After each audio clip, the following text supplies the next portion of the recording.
Welcome to our channel. It's been a while, but we are delighted to be back. Today we are talking about Creole outfit that includes print, cabaslot, suit, frock, etc. Here's a Creole woman in a beautiful cabaslot with felt hat and carpet slippers. Creole print dresses are designed with colorful cotton print materials.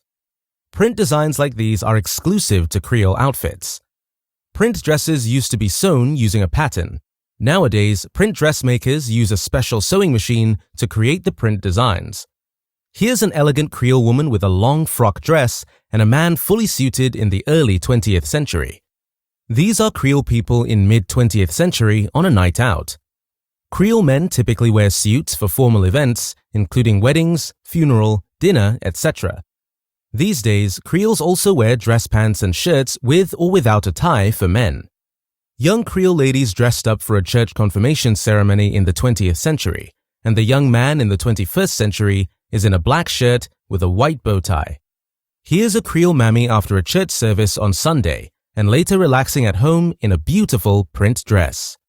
Thank you for watching.